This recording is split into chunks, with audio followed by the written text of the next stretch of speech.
Le 3 février 2025, à Livry-Gargan, en Seine-Saint-Denis, une attaque d'une violence inouïe a coûté la vie d'un jeune homme prénommé François. Ce soir-là, François, 27 ans, père de famille, est agressé en pleine rue par un individu armé d'un couteau et d'une machette. L'assaillant lui assène 25 coups de couteau, le laissant gisant au sol. Malgré l'intervention rapide des secours, François est déclaré mort sur place, à quelques pas seulement de son domicile. Le plus choquant, c'est que la scène entière a été filmée par des témoins et diffusée sur les réseaux sociaux, propageant l'horreur de ce drame bien au-delà du quartier où il s'est déroulé. L'agresseur est rapidement interpellé. Il s'agit de Soufiane Ouraoui, un homme de 37 ans au profil extrêmement violent. Son nom n'est pas du tout inconnu des autorités. Soufiane Ouraoui avait déjà tué une personne en 2015 avant d'être déclaré irresponsable pénalement en raison de ses troubles psychiatriques. Cette nouvelle affaire, survenue près de 10 ans après, a provoqué stupeur et indignation.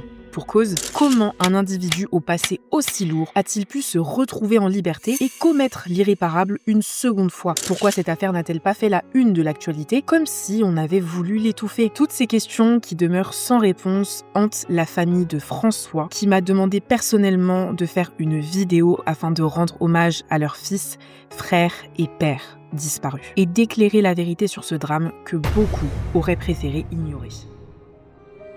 Dans cette vidéo, nous allons retracer fidèlement les faits en nous basant exclusivement sur le dossier officiel de l'enquête en ma possession, un dossier comprenant le procès-verbal de la police, des témoignages, ainsi que le dossier médical du suspect et les décisions judiciaires. Aucune spéculation ni ajout extérieur, seulement des faits avérés et documentés. L'objectif est double. D'une part, honorer la mémoire de François et d'autre part, comprendre comment un tel drame a pu se produire. Avant de revenir en détail sur les circonstances de l'agression, il est essentiel de parler de François, la victime au cœur de cette affaire. François avait 27 ans. C'était un jeune père de famille, un homme aimant et sans histoire qui vivait à Sevran, en banlieue parisienne, non loin du lieu du drame. Comme beaucoup de jeunes parents de son âge, il partageait son temps entre son travail, ses proches et ses projets d'avenir. On le décrit comme quelqu'un de discret, travailleur, toujours prêt à aider son entourage. Il menait une vie complètement ordinaire, avec ses joies et ses responsabilités, loin de toute forme de violence.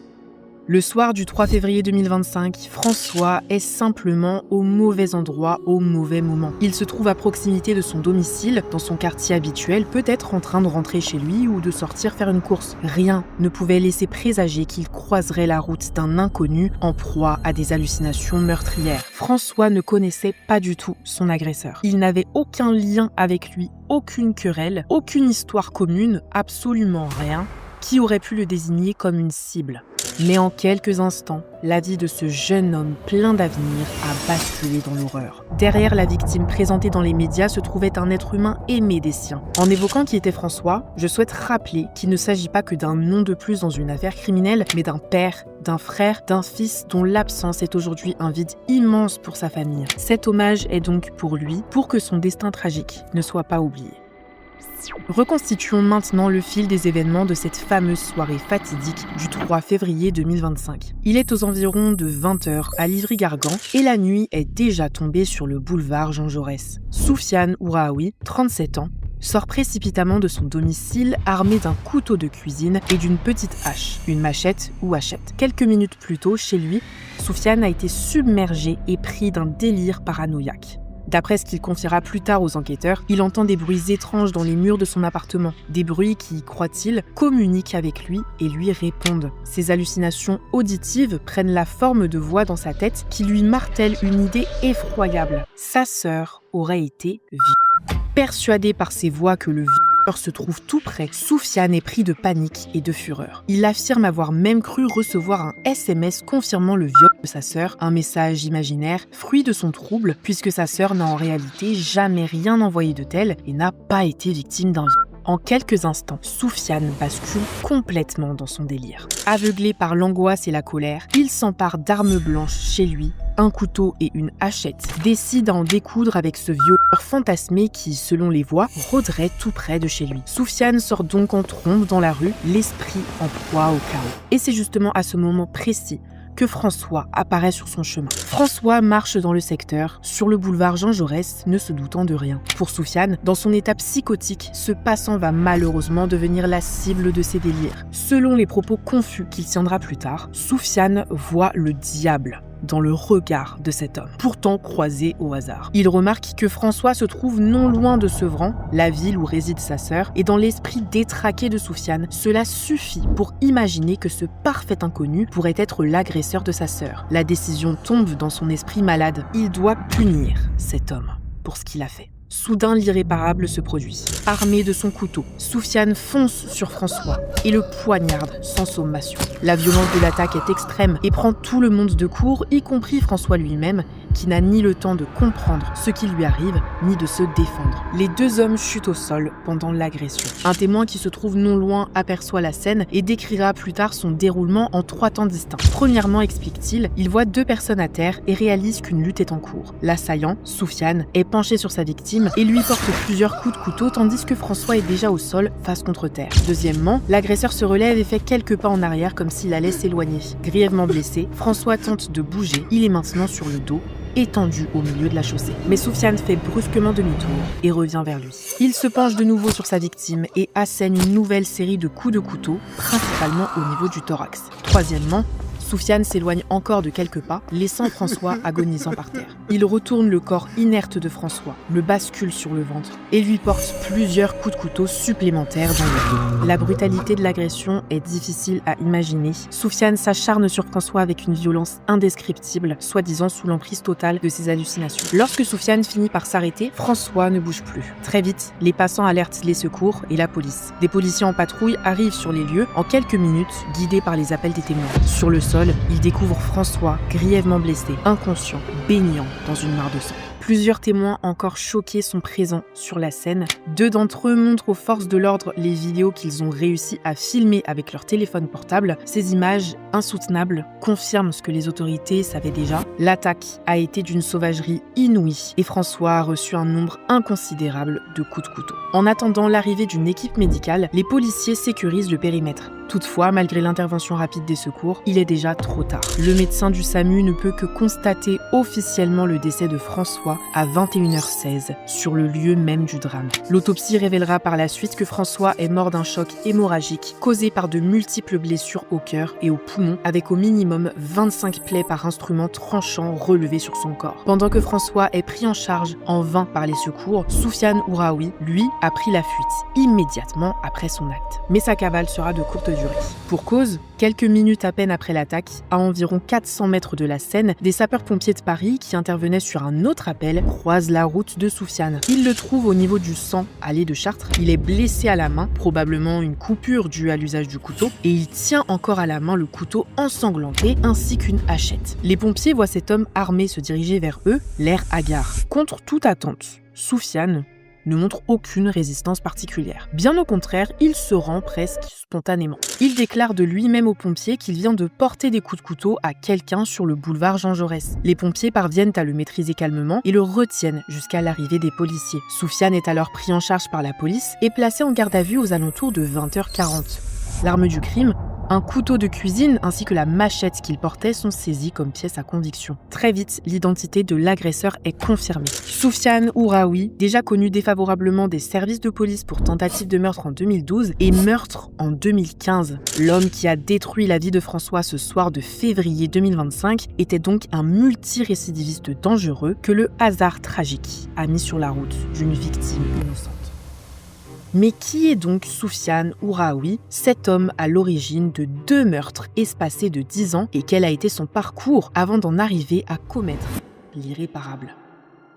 Soufiane est né le 1er avril 1987 au Maroc. Il est le benjamin d'une fratrie de plusieurs enfants et a immigré en France avec sa famille durant son enfance. Arrivé à l'âge adulte, Soufiane souffre de sérieux troubles psychiatriques. Selon ses propres dires, sa schizophrénie paranoïde se serait déclenchée vers ses 20 ou 21 ans, possiblement aggravée par une consommation de cannabis à l'époque. Sa sœur Anan témoigne qu'autour de ses 21 ans, il a radicalement changé de comportement. Il devenait taciturne, manifestement mal dans sa peau, tenant des propos délirants et affirmant entendre des voix. Au fil du temps, son état s'est donc détérioré. Les troubles de Soufiane se caractérisent par des hallucinations auditives intenses, des idées paranoïaques et une perte de contact avec la réalité. Les médecins diagnostiquent diagnostiqueront plus tard une schizophrénie paranoïde sévère avec délire hallucinatoire chronique. Bien avant le drame qui s'est produit avec ce cher François, Soufiane avait déjà eu des problèmes avec la justice et ce à plusieurs reprises. Son casier fait notamment état d'une tentative de meurtre en 2012.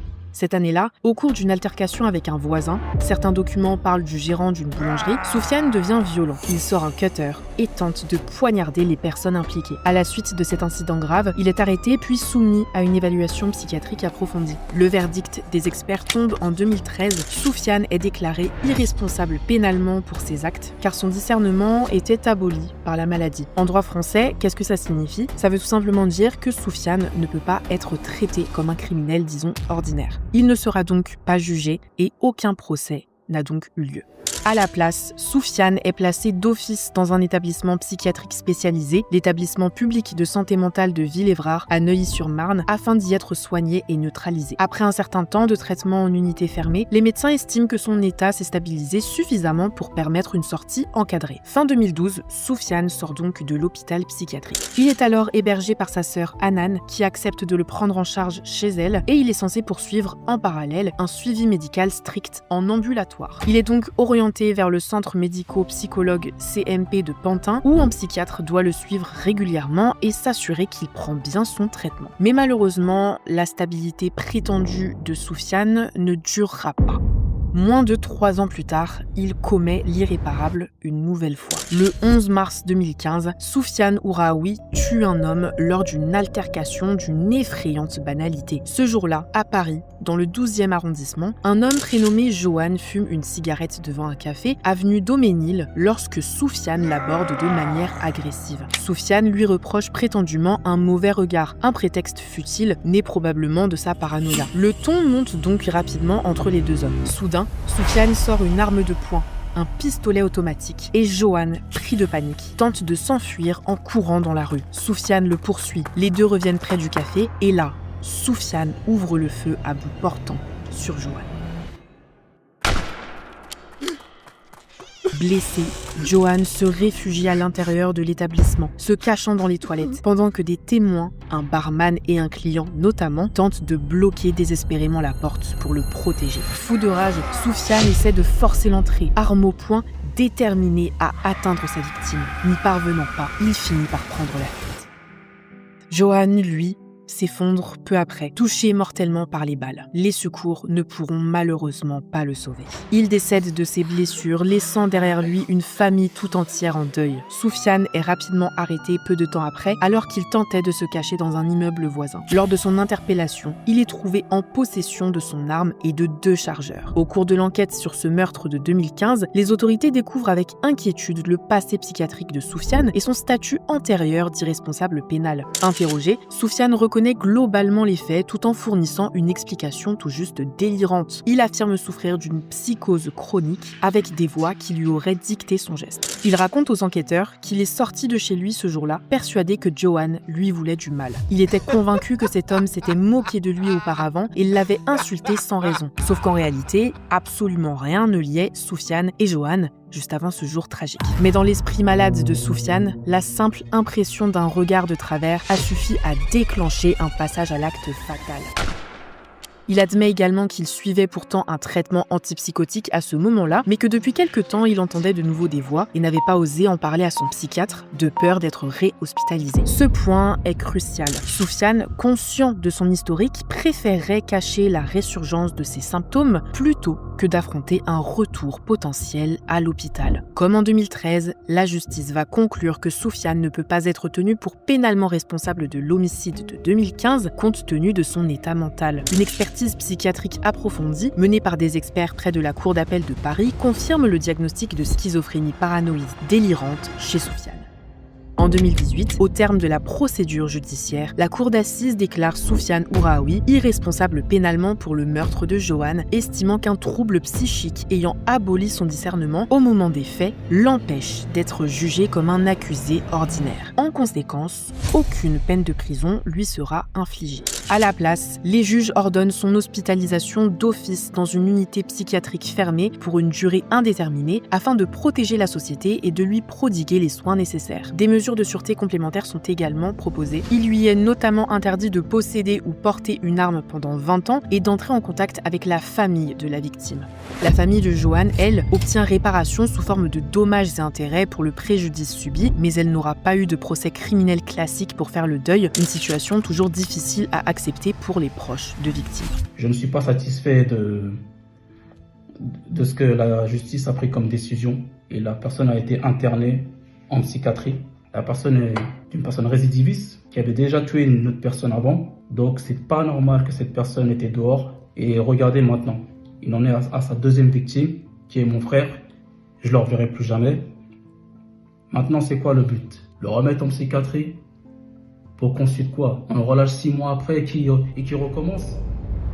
Au-delà de ça, le cas de Soufiane est, on peut le dire clairement, exceptionnel dans les annales judiciaires. Pourquoi? Être déclaré 2 fois de suite irresponsable pénalement pour des actes de violence si graves est extrêmement rare. Comme le soulignera par exemple une experte psychiatrique, 2 irresponsabilités pénales successives, c'est rarissime. En effet, on ne recense habituellement que quelques cas par an dans tout le pays. Cela montre à quel point Soufiane représentait un défi pour les autorités, son trouble mental très sévère le poussait à des accès de violence extrêmes tout en le plaçant hors du cadre pénal habituel. Après 2015, Soufiane est donc censé être pris en charge à long terme dans le système psychiatrique fermé. Il est placé pendant plusieurs années et son suivi est transféré en fin d'année 2022 à l'hôpital Robert Ballanger d'Aulnay-sous-Bois, établissement plus proche de sa famille. À un moment donné, début 2023 vraisemblablement, un collège d'experts psychiatres considère que l'état de Soufiane s'est suffisamment stabilisé pour autoriser un allègement de son régime d'hospitalisation. En clair, ils estiment que Soufiane peut sortir de l'hôpital sous certaines conditions, tout en continuant bien évidemment à être suivi en parallèle de très près en externe. C'est ainsi que Soufiane ou Raoui se retrouve de nouveau dehors, libre de ses mouvements, tout en étant tenu de respecter un programme de soins obligatoire. Attention, il est alors logé à Livry-Gargan et dépend désormais du centre médico-psychologique CMP de Livry-Gargan pour son suivi régulier. Conformément à son traitement, il reçoit notamment une injection d'antipsychotiques chaque mois. D'après les informations du dossier, Soufiane n'était pas en rupture de soins au moment du drame de 2025. Il s'était bien présenté à son CMP en janvier pour recevoir sa dernière injection environ une semaine avant les faits. Sur le papier, il suivait donc correctement son traitement, du moins jusqu'à ce qu'il décide de son propre chef, quelques jours avant le 3 février, d'arrêter de prendre ses médicaments oraux, se sentant soi-disant guéri. Personne, hélas, n'a détecté à temps cette interruption et la dégradation rapide de son état mental qui en a découlé.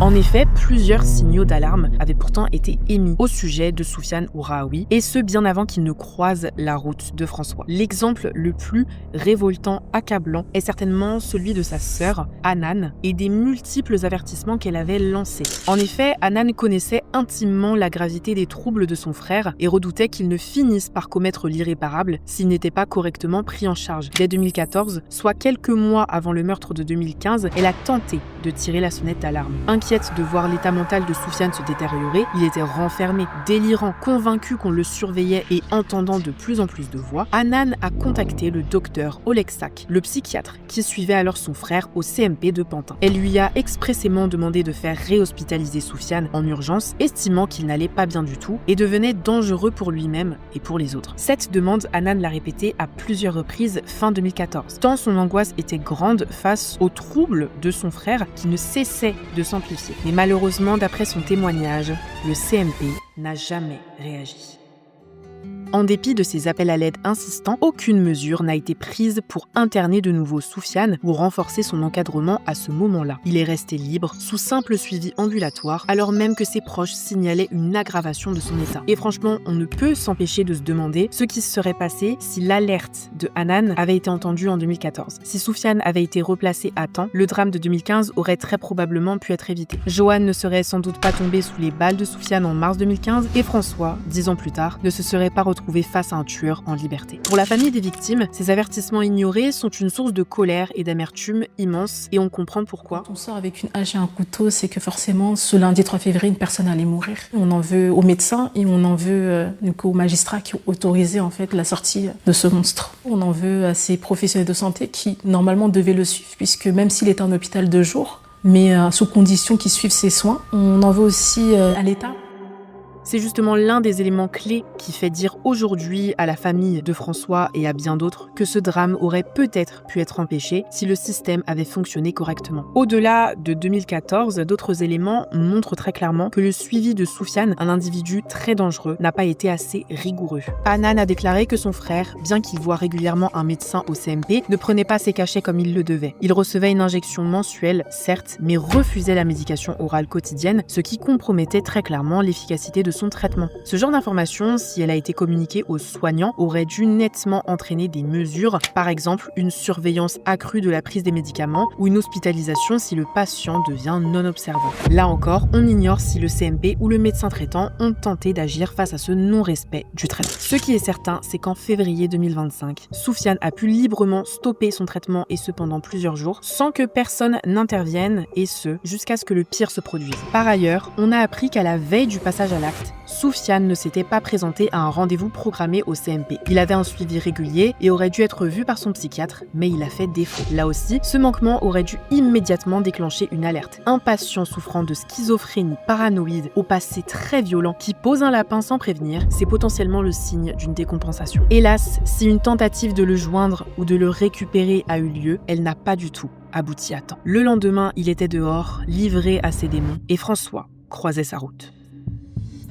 Ces alertes ignorées constituent l'un des aspects les plus tragiques de cette affaire. Il pose très clairement la question de la réactivité et de la coordination des dispositifs de suivi psychiatrique en France. Lorsque la famille ou l'entourage d'un patient signale un danger, comment se fait-il que cela puisse rester lettre morte? Quand un individu aussi instable que Soufiane manque à ses obligations de suivi, comment se fait-il qu'il ne soit pas immédiatement recherché activement? François a payé de sa vie ses défaillances. Et pour sa famille, il est essentiel de pointer ses manquements du doigt, non pas pour trouver un bouc émissaire à tout prix, mais pour qu'une prise de conscience ait lieu et que plus jamais une telle tragédie ne se reproduise dans l'indifférence des plus totales. Il y a bien évidemment la question de comment Soufiane a pu disposer d'armes malgré l'interdiction judiciaire. Il y a aussi la question de comment Soufiane pouvait être armé d'une hachette. Qu'est-ce qu'il foutait avec une arme alors qu'une interdiction devait l'empêcher justement de disposer de tels objets? Certes, oui, ce ne sont pas des armes à feu contrôlées, mais c'est quand même un véritable arsenal d'armes blanches qui est non négligeable. C'est pas tout le monde qui dispose d'une hache dans son placard à balai. En soulignant tous ces manquements, il ne s'agit pas de pointer du doigt un individu en particulier. Loin de là, mais de mettre en lumière une responsabilité plus large et collective. Le cas de Soufiane Ouraoui révèle des faiblesses dans l'interface entre le système de santé mentale et la protection de la société civile de façon générale. Quand un patient psychiatrique a déjà commis des actes criminels sous l'emprise de sa maladie, il ne peut pas être traité comme un patient ordinaire une fois dehors. Il en va de la sécurité de tous. Dans cette affaire, le centre médico-psychologique de Pantin puis de Livry-Gargan, les autorités de tutelle, tous ces acteurs n'ont pas su ou pu prévenir la récidive malgré des signes avant-coureurs et des précédents dramatiques. C'est un constat dur, mais plus que nécessaire pour que des leçons en soient tirées. François a perdu la vie de la plus atroce des manières, victime innocente de la folie meurtrière d'un homme qui n'aurait jamais dû se trouver en liberté sans surveillance étroite. Sa famille, dévastée, porte aujourd'hui le deuil d'un fils, d'un frère, d'un père arraché à eux trop tôt. Aucune peine de justice traditionnelle ne viendra punir le coupable de ce crime, car juridiquement, Soufiane Ouraoui n'est pas considéré comme un criminel, mais comme un malade mental ayant agi sans discernement. Cela peut évidemment donner auprès des proches l'impression frustrante que justice n'a pas été faite. Mais la justice ne se limite pas au prononcé d'une condamnation. Dans cette affaire, la famille de François réclame avant tout la vérité, la reconnaissance des faits et des responsabilités de tous, et des changements pour que plus jamais une telle tragédie ne puisse se reproduire dans l'ombre. Justice pour François, c'est d'abord préserver sa mémoire et ne pas laisser son histoire sombrer dans l'oubli ou le déni. C'est refuser que sa mort soit simplement classée comme un fait divers de plus, ou pire, qu'elle soit étouffée pour ne pas faire de vagues. Justice pour François, c'est aussi un appel à la conscience collective, car la santé mentale, c'est l'affaire de tous. On ne peut pas juste détourner le regard en se disant que ce ne sont que des fous incontrôlables d'un côté et de l'autre des victimes du destin. Il faut au contraire tout faire pour identifier les dangers, et ce, en amont, et prévenir les passages à l'acte. François, ta mémoire restera vivante, et ton histoire, aussi douloureuse soit-elle, contribuera, nous l'espérons, à éveiller les consciences.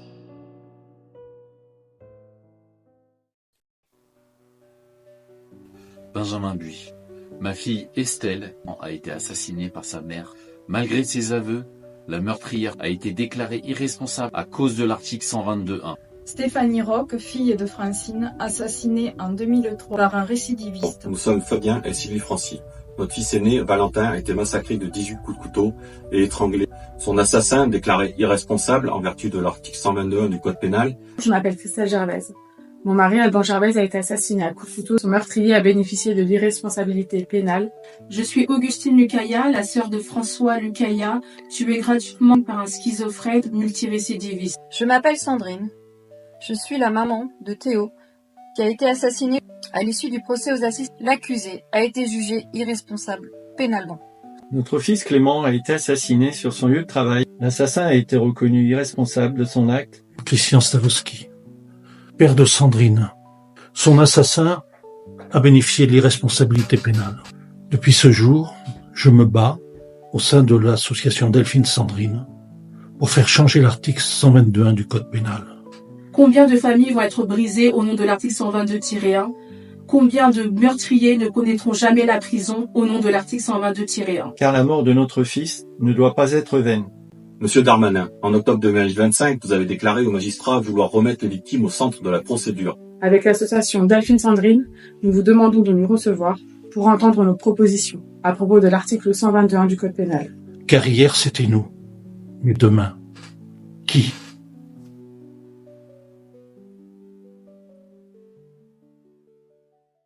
Cette vidéo arrive maintenant à sa fin. Prenez soin de vous, de vos proches. On se dit à la prochaine. Je vous fais de gros bisous.